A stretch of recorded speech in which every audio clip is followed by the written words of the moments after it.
की राज्याचं असं व्यक्तिमत्व, राज्याचं ते अभ्यासू व्यक्तिमत्व, राज्याचं ते कर्तृत्ववान व्यक्तिमत्व माननीय नामदार झिरवाळ साहेब, ज्यांना आपल्या पक्षातील सर्व पक्षश्रेष्ठी भरभरून प्रेम करतात आणि तेही समाजाला प्रेम करतात, असे व्यक्तिमत्व आज आपल्या नागपूर शहराच्या पक्ष कार्यालयात इथे आपल्या आग्रहाखातर आलेले आहेत. त्याबद्दल खूप आनंद होतो आहे.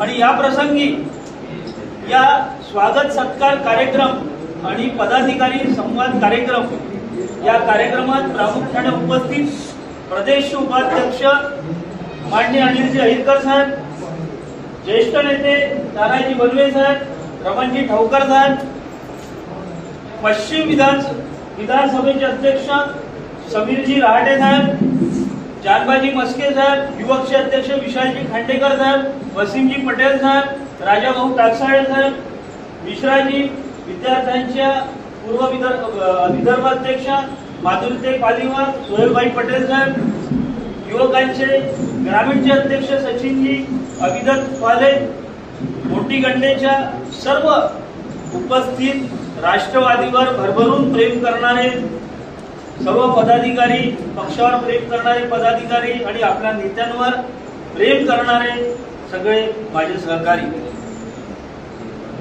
झिरवाळ साहेबांबद्दल सांगायचं ते एक असं अविभाज्य व्यक्तिमत्व आपल्याला लाभलेलं आहे की कधी पद, पैसा, प्रतिष्ठा याचा विचार न करता सातत्याने समाजाची सेवा कशी करायची, त्या माध्यमातून पक्ष कसा मोठा करायचा आणि पक्षासोबतच आपल्या पदाधिकाऱ्यांना कसं मोठा करायचं हे झिरवाळ साहेबांनी आजपर्यंत संदेश दिलेला आहे. आपल्याला आश्चर्य वाटेल की दिंडोरी सारख्या विधानसभा क्षेत्रामध्ये वानेर एक छोटंसं गाव आहे, त्यामधनं आपल्या सामाजिक राजकीय जीवनाची सुरुवात करून हालाकीच्या परिस्थितीतनं कुठेतरी एक आपल्याला काहीतरी समाजासाठी चांगलं करायचं, आपल्या लोकांसाठी चांगलं करायचं, आपल्या तळागाळातील लोकांसाठी चांगलं करायचं, आपल्या आदिवासी बांधवांसाठी चांगलं करायची आहे, ही इच्छा ठेवून कुठेतरी त्या इच्छेतनं पेटून झिरवाळ साहेबांनी कार्यालयीन लिपिक असताना देखील या सगळ्या गोष्टींना, आपल्या स्वार्थांना झुगारून सामाजिक जीवनामध्ये प्रवेश केला आणि त्या गावच्या सरपंचापासून, पंचायत समितीपासून, जिल्हा परिषद आणि 4 वेळा दिंडोरीचे आमदार आणि त्यानंतर विधानसभेचे उपाध्यक्ष आणि आता महाराष्ट्र राज्याचे मंत्री आणि असं व्यक्तिमत्व साधं भोळं सर्व समावेशक पद्धतीने सर्वांना घेऊन चालणार आहे. मला एक ओळ खरंच एका कवीची आजही आठवते की कर्तृत्व कसं असावं, तर कमलपत्रावरील दवबिंदूप्रमाणे निर्लिप्त वृत्तीने आपलं कार्य करण्यासारखं सामाजिक कार्य हे आमच्या झिरवाळ साहेबांचा यशस्वी व्यक्ती आज आपल्या समजत आहे. आपल्यासाठी खूप मानाची गोष्ट आहे, खूप आदराची गोष्ट आहे. मी साहेबांसोबत 2 दिवसांच्या या कार्यक्रमामध्ये काही तास मी साहेबांसोबत होतो. मला साहेबांनी एकच गोष्ट म्हटली, श्रीकांतजी यावेळेस आपल्याला आपल्या पदाधिकाऱ्यांना मोठं करायचं, यावेळेस आपल्या कर्तृत्वाने आणि आपल्याला जी आज आपण महायुतीची सरकार सर्वांच्या मेहनतीने प्रस्थापित केली आहे त्या माध्यमातून आपला एकही पदाधिकारी राहता कामा नाही. कुठलाही फंड राहो, आदिवासी फंड राहो, CSR फंड राहो, इतर अनेक बाबींचे जे फंड्स आहेत त्याबद्दल मी स्वतः येऊन एक दिवस मला द्या, मी सर्व पदाधिकाऱ्यांना मार्गदर्शन देईल आणि त्यांना कुठेतरी या माध्यमातून ऊर्जा देण्याचं काम या 5 वर्षामध्ये झालं पाहिजे. ही मानसिकता एका एवढ्या मोठ्या मंत्र्याची आपल्यासाठी आहे, याच्याहून भाग्यावर आपण पुढे नाही की आपण त्यांचे कुठेतरी पदाधिकारी आणि अनुयायी आहे. आज खरंच आपल्या सर्वांच्या वतीने स्वागत करताना सर्वांना आनंद झालेला आहे. या प्रसंगी माननीय झिरवाळ साहेबांना मी विनंती करतो, इतक्या व्यस्ततेतही त्यांनी आपल्याला वेळ दिला तरी देखील साहेब आपलं मुलाचं मार्गदर्शन आमच्यासाठी खूप मोठं आहे, आपण आम्हाला मार्गदर्शन करून अनुग्रहित करावं ही विनंती. त्याचप्रमाणे सर्वांची तत्काळ नावं जरी झाली नाही तरी सन्माननीय मंच उपस्थित सर्व पदाधिकारी, युवा युवती सगळ्यांना मी मनापासून धन्यवाद देतो, सगळ्यांचे आभार मानतो. आणि या ठिकाणी मी 2 दिवसापासून नागपूरला आहे, पण ज्या पद्धतीनं मी श्रीकांतजीची किंवा आपली सगळ्यांची जी पक्षातल्या एखाद्या पदाधिकाऱ्याची, पक्षाच्या एखाद्या घटकाची ज्या पद्धतीनं आदरातिथ्य केला जातो तो मी पहिल्यांदा या ठिकाणी बघितला. मनस्वी आनंद होतो. आणि मी जे श्रीकांतजींना काही बाबी सांगितल्या, कारण आपण सरकारमध्ये आहोत, आपला पक्ष हा तसा विदर्भात पाहिजे असा सक्षम नाहीये, तरी सुद्धा सक्षम असलेला पक्ष कोणी चालू शकतो. पण कुठल्याच प्रकारची सत्ता, कुठल्याच प्रकारचं काही नसताना सुद्धा आपण मंडळी सगळ्या स्तरात, सगळ्या समाज बांधवांमध्ये एकोप्याने राहून ज्या पद्धतीने संघटन करता, हे मी मागच्या वेळेला देखील श्रीकांतजींच्या आग्रहाने इथे येऊन गेलोय. एक मलाही असं वाटतं का माझं खरंच काय प्रेम आहे का मला ते भेटवलं जातं. पण मी नाशिकच्या आपल्या एनसीपीच्या कार्यालयात मंत्री झाल्यापासून अजून एकदाही गेलो नाही. आमदार झालो आताच्या वेळेला, तेव्हाही गेलो नाही. नागपूरच्या ह्या कार्यालयात बाकी मी आता दुसऱ्यांदा आलो.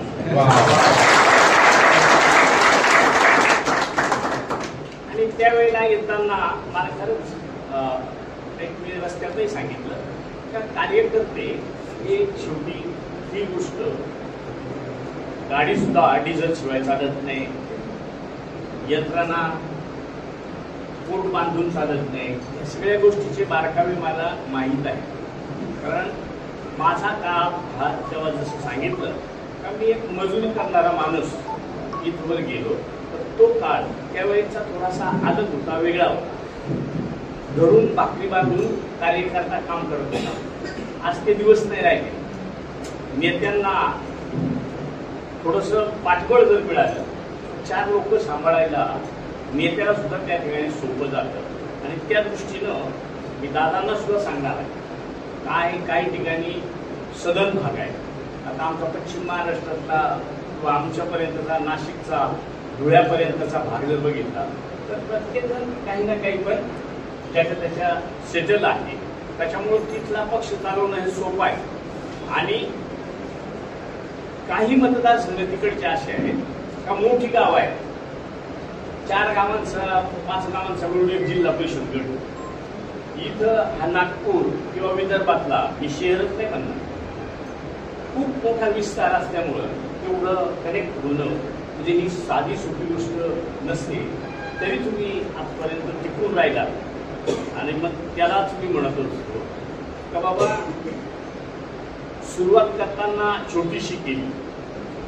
आम्ही तेव्हा पहाटेचे शपथविधीला किती 11 गेलो, 23 होते, 11च गेलो. 11 पैकी 7च दादाबरोबर गेलो. 7 पैकी शेवटपर्यंत मी एकटाच होतो. तरी सुद्धा आज 45 श्रद्धा आणि निष्ठा एवढी तर आजचं उद्यावर होत असतं. पण निश्चित त्याच्यातून आपल्याला आपल्या कर्माचं फळ हे चांगल्याच पद्धतीने मिळतं. हे माझं उदाहरण दिसतं. आपण आपल्या नेत्यावर ज्या पद्धतीने विश्वास ठेवतो, कारण आज आपल्या नेत्याची ओळख ही वेगळी, की आपला नेता म्हणून आपण तर त्यांच्या टाळ्या वाजून स्वागतही करू, पण विरोधक सुद्धा विरोधात बोलतील. पण अनेक गोष्टींची उदाहरणं देताना दादांची दिली जातात. दादा फडणवीस साहेब, मी त्यावेळेला अध्यक्ष उपाध्यक्ष दोन्ही पद माझ्याकडे होती. त्याच वेळेला मनोरा आमदार निवासचा भूमिपूजनाचा कार्यक्रम होता. एकनाथ शिंदे साहेब मुख्यमंत्री होते, फडणवीस साहेब उपमुख्यमंत्री, अजित दादा विरोधी पक्ष होते. मी त्यांना सगळ्यांना आमंत्रित केलं. आमंत्रित केल्यावर दादांना टाइम दिला होता 10 वाजता. दादा आले 10ला 2-3 मिनिटं कमी असतात. फडणवीस साहेब अगोदरच येऊन बसले होते, कारण फडणवीस साहेबांना दादांचा स्वभाव माहीत, जवळ ते ओळखतात एकमेकांना. फडणवीस साहेबांनी स्वागत केलं, दादा बसले. 10 वाजून 2, 3, 4, 5 मिनिटं झाले. सारखं फडणवीस साहेबांना ते म्हणायचं, सांगा फोन करा ना मुख्यमंत्र्यांना आणि त्यांना सांगा जर तुम्हाला जमणार नसेल, तुम्ही आज 10-15 मिनिटं लेट होणार असाल तर आमच्या भूमिपूजन करू. डायरेक्ट फडणवीस साहेबांना सांगितलं. त्यावेळेला फडणवीस साहेब म्हणत होते मुख्यमंत्री आहेत ते, त्यांना कसं आपण सांगायचं का होऊन तर करा म्हणे. मग फडणवीस साहेबांनी सांगितलं का दादांच्या काही मिटिंग आहे, दादा थोडस टकटक करायला लागले म्हणजे तुम्ही त्याचं भूमिपूजन करून घ्या. मुख्यमंत्र्यांनी सांगितलं. भूमिपूजन झालं, त्याच्यानंतर मिटिंग होती आमची PSC बिझनेस ऍडवायझरी. त्या मिटिंगमध्ये परत तो विषय काढला दादाने. मुख्यमंत्री महोदय मला हे चालत नाही, 1 तास लेट सांगा, मी 1 तास लेट येईल, पण टायमिंग तुम्ही सांगितलं त्याच टायमिंगला येईल. तर म्हणे फडणवीस साहेब म्हणत होते महाराष्ट्रात जर कोणाला टायमिंग जर समजा कव्हर करायचं असेल तर ते अजितदादांकडून शिकावं. विरोधातल्या माणसाची आता आपण एकत्र आहोत, युती म्हणून महायुती म्हणून, तर ते सांगतात. जयंत पाटील साहेब आपण 2 ठिकाणी जातो. जयंत पाटील साहेबांनी एकदा अधिवेशन 9 वाजता सुरू करायचं असं मी म्हणतो, सकाळी 9 वाजता, कारण मी 8 वाजता सुद्धा अधिवेशन माझ्या काळात सुरू केलं होतं, जेणेकरून नव्या लोकांना सगळ्यांना बोलायला संधी मिळत. जयंत पाटील हसून म्हणायचे आता 9 वाजता घेऊ नका, कारण आमच्याकडे एवढ्या लवकर उठणारा माणूस एकही राहिला नाही, त्याच्यात त्या अजितदादा अजिबात आता येणार नाही. मग सभागृह कसं चालायचं म्हणजे त्यांना लवकर उठण्याचं सुद्धा. जयंत पाटील नुकतेच बाजूला झाले होते तरी ते म्हणत होते का आता नको, आमच्याजवळ कसा माणूस नाही राहिला. अशा नेत्याची साथ आपल्याला मिळाली म्हणूनसाठी आपण भक्कमपणे त्या ठिकाणी पक्षाचं काम करू. आता माझ्याकडचं खातं तुमच्या नेत्यांनी सांगितलं, अन्न औषध प्रशासन आणि विशेष सहाय्य, हे तिन्ही खाती इतकी महत्वाची आहेत का त्याच्या एवढं दुसरं कोणतंच खातं महत्वाचं नाही असं माझं. अन्न आणि औषध, तर त्या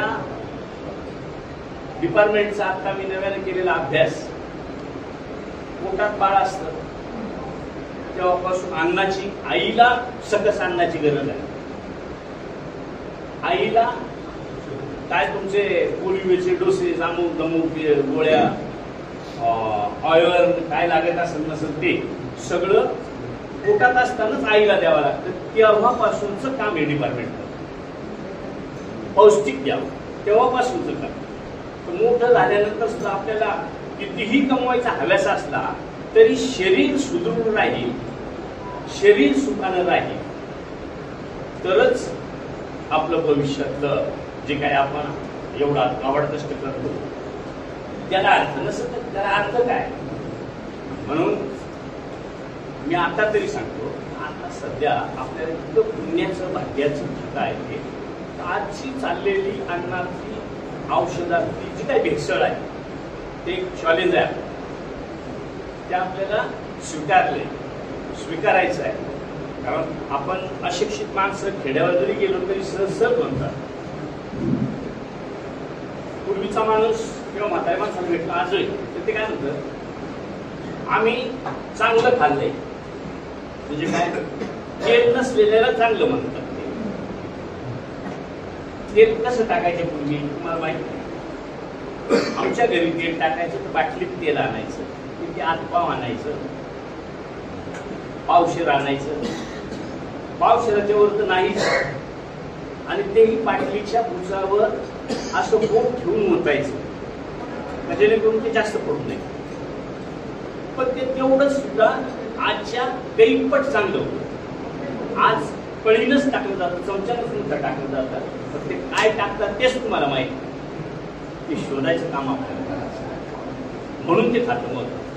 आणि मग मी आता सगळा अभ्यास केल्यानंतर एक काढलं, एक त्याच्यातलं त्याचं पूर्वीचं माझं एक वाक्य आहे, माझ्या घरून लोक फोटो काढून द्यायला, महाराष्ट्राच्या बाहेर सुद्धा काढलं ते, यश अंतिम नसतं, अपयश घातक नसतं, हे सगळ्या ठिकाणी नेलं.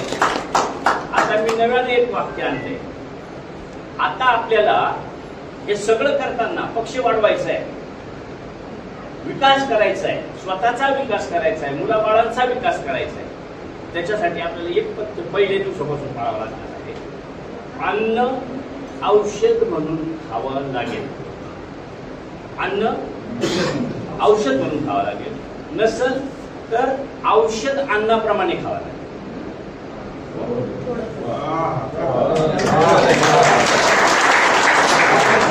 बरीच माणसे म्हणतात कामच नाही ना. सकाळी 1-2 चपात्या खाल्ल्या विषय क्लोज. दुपारी तर जेवणाचा विषयच नाही. संध्याकाळी काही सदर मंडळी मग काय म्हणते थोडासा फ्रूट घेतो बस. एकच वेळा जेवण. त्यालाच विचारा गोळ्या किती वेळा? 4. खातो काय नेमकं? अन्न खातून जगतो का गोळी खाऊन जगतो? म्हणून ते लिहिलं आता अन्न औषधाप्रमाणे. तर ते अन्न औषधासारखं बनवायचं काम या खात्याला आहे. त्याच्यातलं निर्भेळ भेसळ किंवा वेशनाधीनता ह्या गोष्टीचं प्रबोधन या विभागामार्फत होत असतं. त्याच्यात आपण माणसं कमी आहेत, काम थोडंसं दिव्यगतीनं चाललेलं दिसतं. ते वाढवायचं काम मी निश्चित करेल. 36 लोकांचं प्रमोशन मी आल्यानंतर 1 महिनाभरातच करू. 190 लोकांची नवी भरती, जी 3 वेळा MPSC रिटर्न केली ती 15 दिवसात भरती करायचा प्रोग्राम घेतला. त्यांच्या एक्झाम घेतल्या. एक्झाम झाल्या, आता नियुक्त्या देतो. असं करत जेव्हा मी काहीतरी काम करेल तेव्हा माझ्या नेत्याचं त्या ठिकाणी नाव होईल.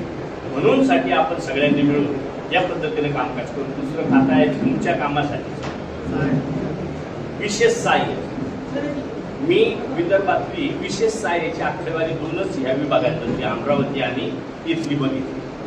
सगळ्यात कमी लाभार्थी संख्या संजय गांधी, तुमच्या इंदिरा गांधी किंवा दिव्यांग किंवा कुटुंबार्थ सहाय्याच्या गडचिरोली हा 100% आदिवासी जवळपास जिल्हा आहे आणि सगळ्यात कमी लाभार्थी संख्या तिथंच आहे. याचा अर्थ आपल्याला काम करायला संधी, शेवटच्या माणसापर्यंत जाण्याची संधी त्या डिपार्टमेंट मधून आहे. आता आपण त्यांचा त्रास कमी व्हावा, जे मंजूर आहे ज्यांना अनुदान मिळतं त्याचा त्रास कमी व्हावा म्हणून आपण इतरांप्रमाणे त्यांनाही डीबीटी केली का तहसीलला चक्र मारायचं काम नाही. त्याच्या डायरेक्ट खात्यावर पैसे येतील. त्याला त्याच्या घरी कळलं का माझ्या खात्यावर पैसे आले तेव्हाच ते जाईल. कारण तुम्ही म्हाताऱ्या माणसांची काय अवस्था आहे ती बघितली नाही बघितली. ग्रामीण मध्ये जाऊन जर बघितलं बँकेत तर अक्षरशः त्याला माहीत होत नाही. एखाद्या दुसऱ्या कारण स्कीम 2 आहे, राज्याची स्पेशल एक आहे आणि 2 स्कीम ह्या केंद्र आणि राज्याच्या आहेत. राज्याचे पैसे देतात, केंद्राचे पैसे येत नाही. तोपर्यंत म्हातारी दोघं 2 स्कीम मध्ये असतात. एकाचे पैसे आले काही दोघंही जातात. त्या बँकेतच जाऊन वादविवाद करत राहतात किंवा भांडतात. माझे आमच्या घरातलेच पैसे आले माझे येत नाही. त्यांना माहित नाही का योजना 2 आहे. पण मग ते सारखे चक्रा मारून मारून मारून पुन्हा तानात नंबर लावून राहतात. पैसे नाही आले तरी नंबर लावून राहतात. मग 1-2 तास त्याचा नंबर येतो. मग बँकेत सांगितलं जातं का तुमचे पैसे आले नाही. ह्या ज्या गोष्टी आहेत त्या निवड ग्रामीणलाच आहेत असं नाही. आत्ताच्या झोपडपट्ट्या आपल्या इकडच्या ज्या आहेत आपल्या प्रभागांमध्ये तिथं जिथं जे योजना चालू आहे त्या लोकांना आधार लिंक होण्यासाठीची मदत करण्याची गरज आहे. मी जसं सांगितलं विदर्भात आकडेवारी फार कमी आहे. नाशिक जिल्हा कसा कर्जदार किती असू द्या, कर्ज शेतकऱ्यांवर किती असू द्या, पण विकासाच्या संदर्भात माझ्या माहितीप्रमाणे राज्यात 2-3 नंबरचा जिल्हा आहे. पण तरी संख्या काही लाख आहे लाभार्थीची. याचा अर्थ कार्यकर्ता जागृत आहे. कार्यकर्ता जागृत आहे तर निश्चित जो कार्यकर्ता मदत करतो. आता त्या कमिशनर बाईंना सांगितलं, दादा होते मॅडमला सांगितलं, म्हटलं ताई त्याचा नियम बदलण्याची गरज आहे. मी नियम सुद्धा बदलणार आहे. कारण उत्पन्नाची अट ही 21,000ची आणि 21,000 उत्पन्न तलाठी देत नाही म्हणून ते लाभार्थी होऊ शकत नाही. तर 77 साली हा उत्पन्नाचे क्रायटेरिया ठरलाय केंद्रानं. 77ला अजून बदलला नाही. नंतर 97ला जी BPL आलं तेव्हा त्याचा क्रायटेरिया ठरलाय. तो 15चा 21 झाला. 21 नंतर 1 रुपया त्याची सवलत मिळाली नाही. म्हणून आपण राज्य केंद्राला विनंती करतो, मी स्वतः जाणार आहे का बाबा ह्या गोष्टी जर बदलणार नसाल तर कितीही काही असला, कितीही परिस्थिती गंभीर असली, तो बीपीएल खाली नाही. कारण बीपीएलचा सर्वे 197 ला झाला. म्हणून उत्पन्नाला दाखला तर त्याची मर्यादा तरी वाढली पाहिजे, ती निश्चित वाढवून मिळेल याचा प्रयत्न मी करतो. तुम्ही खाली सगळ्या लोकांना तशा पद्धतीचं आश्वासन करून बाकीचे पेपरवर्क त्या ठिकाणी पूर्ण करायचं सांगा. मी पारधी समाजावर आजही तिथं सांगितलं का पारधी समाज हा सगळ्यात गरीब समाज का आपल्या इकडे तो मोठ्या प्रमाणात आहे, पण तो स्थलांतरित आहे. त्याच्यामुळे तो लाभार्थीच नाही होत, कधीच नाही होत, कारण त्याजवळ रेशन कार्ड नाही, त्याजवळ आधार कार्ड नाही. म्हणून मग आपल्या ज्या ज्या विभागात ग्रामीणला होईना शहरात ते काही ठिकाणी ते स्थलांतरित होऊन माळा बिळा विकायला, लिंबू माळ किंवा ते बिबुवा वगैरे लावून जे रस्त्यांवर राहतात त्यांना तिथे वर्षानुवर्षी इथं आहेत. त्यांच्याजवळ तुम्ही जा, त्याचं तुम्ही नोंदणी करा. आमच्या इकडं अक्षरशः ज्या कंपन्या तयार झाल्या तिथे मी सांगत असतो, लखमापूर म्हणून एक मोठं गाव आहे, त्या गावात 29 साली कदाचित 2 PRA सदस्य राहतील. त्या लोकांनी सर्वे करून घेतलाय, कारण आता हे जाणार ते त्यांनी जमिनी घेतल्या, घरं बांधली, बिल्डिंग बांधल्या, तिथंच त्यांचे पिढ्या जातील हा दृष्टिकोन ठेवून त्यांनी ते नोंदण्या केल्या. पण आता धाकटा आहे का 2 PRA सदस्य. एखादा वेळ अशी येईल की आमची माझी दिलोरी नगरपंचायतमध्ये अध्यक्ष उपाध्यक्ष सुद्धा BRA होईल. आणि ते कशासाठी केले? मत मला मिळावेत म्हणून. ज्यांनी त्या लोकांना आपलं केलंय ना तो कधीच पडत नाही, कधीच नाही पडत. कशाही पद्धतीनं काही ठिकाणी आपल्याला ते वाढवा असं मी म्हणणार नाही बाहेरच्यांना, पण इथले जे आहेत इथले स्थलांतरित इथं आहेत त्यांच्यासाठी आपण पुढे जावं अशा पद्धतीची मी आपल्याला विनंती करतो. आज या ठिकाणी तुमचं जे पक्षाविषयीची तळमळ आहे ती मी दादांना सांगितलं का आपण एकदा मुंबईमध्ये बसू, दादाबरोबर बसू, खूप साऱ्या स्कीम आहेत. मी तर सांगता संपर्क मंत्री, मी तसाच मंत्री ते तुम्हाला मदत करत राहील. आजही कोकणातले बरेचसे पदाधिकारी आहेत ना, तर काही आहेत, पण प्रत्येकाची कामाची कदाचित हातोटी वेगळी असेल किंवा काय, किंवा काम नसले होत पण समाधान बाकी निश्चित करत असतो. आणि त्याचं संगीताचं तिचं उदाहरण आहे हे उदाहरण, कारण ही वाशिमची, पण सातत्यानं काही ना काही लोकांची कामं घेऊन मुंबईपर्यंत येऊन ती काम करून घ्या. आणि काम करून घेतल्यामुळे विधानसभेला उभं राहिली आणि लोकसभेला सुद्धा उभी राहिली. पण आत्मविश्वास कितीचा वाढलाय हे एक ज्वलंत उदाहरण आहे. म्हणून आपण थोडस पदाधिकाऱ्यांनी, प्रमुख पदाधिकाऱ्यांनी थोडं आपल्या नेत्यांच्या संपर्कात मुंबईमध्ये दालत राहिलं. आम्ही तुमचे सेवेकरी म्हणून आम्हाला कधी तुम्ही आदेश करा. आणि ठाणा पालघरमध्ये कुठल्याही उणीवा असल्या तरी ती लोक माझ्याकडे आल्याशिवाय राहणार नाही. मग त्या शाळेंच्या असो, जमिनींच्या असो, रस्त्यांच्या असो, त्याला सोडवणूक करायचं काम आता ते काय माझ्याजवळ नाहीये. पण मला माझ्या नेत्याची खात्री आहे, पक्ष त्याचा खाली कोणताही असू द्या, पण त्याचा परिणाम असा होतो का 4 कामं आपल्या नेत्या थ्रू केल्यामुळं आजही तिथली सगळीच्या सगळी विरोधातली टीम आपल्या बरोबर या पुढच्या हप्त्यात पालघर आणि वेगवेगळ्या पक्षांमध्ये चांगले कार्यकर्ते आहेत. काही जिल्हा परिषद सदस्य होते, काही पंचायत समिती सदस्य किंवा काही सभापती सुद्धा होते. अशा पद्धतीने आपल्याला संघटनेचे राज्यभर करावं लागेल. नसेल तर आपण दादा आल्यावर दादाच्या समोर सांगत असतो आमच्यासारखे, दादा आम्हाला तुम्हाला मुख्यमंत्री पाहिजे, मुख्यमंत्री पाहिजे. तर आज आपण दादांची तयारी आहे, मुख्यमंत्री होईल तेव्हा होईल, पण तुमच्या अपेक्षा पूर्ण करण्यासाठी दादा तुम्हाला मदत करायला तयार आहेत.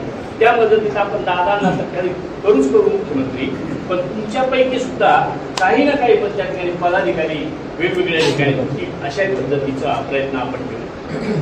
अजून मला वाटते नागपूरला आपण पदाधिकाऱ्यांची नेमणुका वगैरे केलेल्या नाही, काही पदाधिकारी सेलच्या वगैरे, किंवा आता कमिट्या गव्हर्नमेंट देते, मग DPCची कमिटी असेल, दक्षता कमिटी असेल, किंवा सामाजिक न्यायाची असेल, ट्रायबलच्या कमिट्या असतील, महामंडळं असतील, याच्यावर आपले सदस्य आपल्या वाट्याचे मिळणार आहे. त्या दृष्टीनं आपण थोडंसं काम दाखवलं तर निश्चित आपल्याला त्याच्यात जास्तचा हिस्सा मिळेल. भाईंबरोबर मी बसणार आहे. तसं तुमच्या ज्या काही छोट्या मोठ्या अडचणी ज्या मला जाणवतात किंवा काही मी ऐकतो त्याच्यातून कशा पद्धतीनं मार्ग काढायचा तो प्रश्न त्या ठिकाणी केला जाईल. भाईंचा मला खूप दिवसापासून आग्रह आहे, पण भाई असताना मी गोंदियाला जावं असं त्यांचं म्हणणं आहे. पण आज मला वाटतं ते तिरुपतीला वगैरे होते, तरी मी माझा ठरलेला रूट म्हणून मी याला जाणार साकोली. तर भविष्यात भाई येतील इकडं, जेव्हा येतील तेव्हा मी एक दिवस आग्रहानं सांगणार आहे की बाबा तिथल्या याला एखाद्या मिटिंगला पक्षाच्या एखाद्या विचारसभेला मला बोलवलं तर निश्चित मी भाईंकडून काही मार्गदर्शन आणि काही मदतीचा हात घेऊन त्याचा पक्षाला उपयोग होईल अशी मी आपल्याला खात्रीने सांगतो.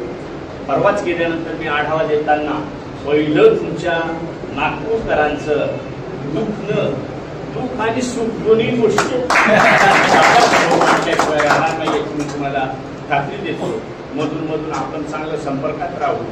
छोट्या मोठ्या ज्या बाबी असतील त्या नगरपालिकेच्या असतील किंवा बांधकाम खात्याच्या असतील, पाणी पुरवठ्याच्या असतील, कुठल्याही संघटनेच्या माध्यमातून असतील त्या ठिकाणी पूर्ण करण्यासाठी निश्चित प्रयत्न करेल. कारण माझा असं दादानी सांगितलं का माझा अनुभव फार मोठा नाही, पण मी नोकरी सुद्धा करून सोडून दिली. त्याच्यानंतर सरपंचापासून सुरुवात केलेली आहे. त्याच्याने मला दुःख कळतं, सुख कळतं, प्रशासन कळतं, शासन कळतं. मला कदाचित प्रशासन कळालं नसतं तर मी काही उपयोग केला असता, पण मी शासनात काम केलंय म्हणून आता शासनात काम केलंय, पण सुरुवात माझी प्रशासनातून आहे. त्याच्यामुळं अधिकारी सुद्धा माझ्या बाबतीत का मी रागवत नाही, पण पर्याय सांगत असतो, तेही मला मदतच करत असतात. त्याचा फायदा आपल्या सर्वसामान्य जनतेसाठी व्हावा हा तुमचा माझा सगळ्यांचा जो दृष्टिकोन आहे तो सारखी लागावा याच्यासाठी आपण सगळे मिळून प्रयत्न करू. त्या ठिकाणी आज मला आपण बोलवलं, मी नाही म्हणत होतो दादांना, नको म्हटलं, माझा वेळ जवळ होत नाही, मला एवढे लांब जायचं, परत यायचं, परत उद्या गावी जायचं. पण त्यांची जी तळमळ बघितली, मग त्याच्यात काही मला वाटते परवापासून माझ्या मागं त्या सुनीता ताई आल्या नाही मला वाटतं.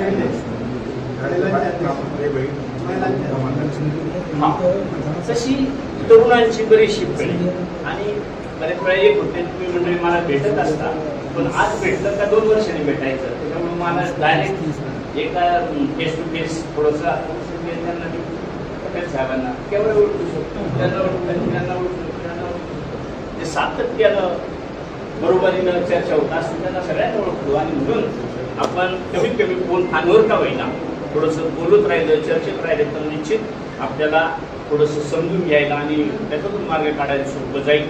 अशा पद्धतीने मी आपल्याला खात्री देतो. आपला एक नेता फार माग लागले, कुठं जायचं आहे हा, पण त्यांना मी विनंती करतो पुढच्या वेळेला त्यांनी सांगितलं कुठे येतो ना. सर, आज राष्ट्रवादी कांग्रेस पार्टी के इस ऑफिस में क्या कार्यक्रम था, कौन आया था? देखो, महाराष्ट्र के कैबिनेट मिनिस्टर अन्न और औषधि मंत्रालय के गिरवर साहब हमारे आए थे.